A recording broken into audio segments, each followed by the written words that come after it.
always been a bookworm ever since I was very, very tiny. The stories that I loved when I was your age have stayed with me all my life. I used to have an audiobook of The Secret Garden by Frances Hodgson Burnett, which I would listen to in bed every night. And I think the words just seeped into my unconscious brain as I slept. This book, Secret Garden, this is my copy from when I was about 10, I think, was a particularly big part of the inspiration behind my first novel, The Secret of Nightingale Wood.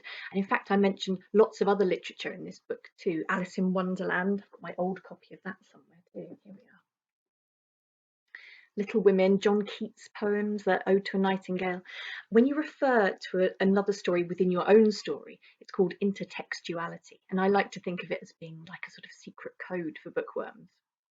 The Ghost of Goswater was sparked by some of my favourite Gothic stories, such as Wuthering Heights and Jane Eyre, and by the vengeance-seeking ghost in Shakespeare's Hamlet, and also by the Riches to Rags tale A Little Princess, also by Frances Hodgson Burnett.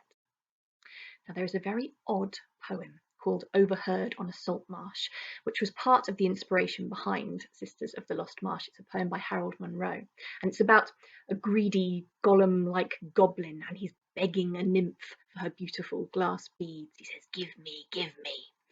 And this poem was part of the inspiration behind the character of my Marsh King. So, what are your favourite stories, and what are the things about those stories that you really love? Are there any characters or moments or ideas in those stories that you could play with to create a story of your very own?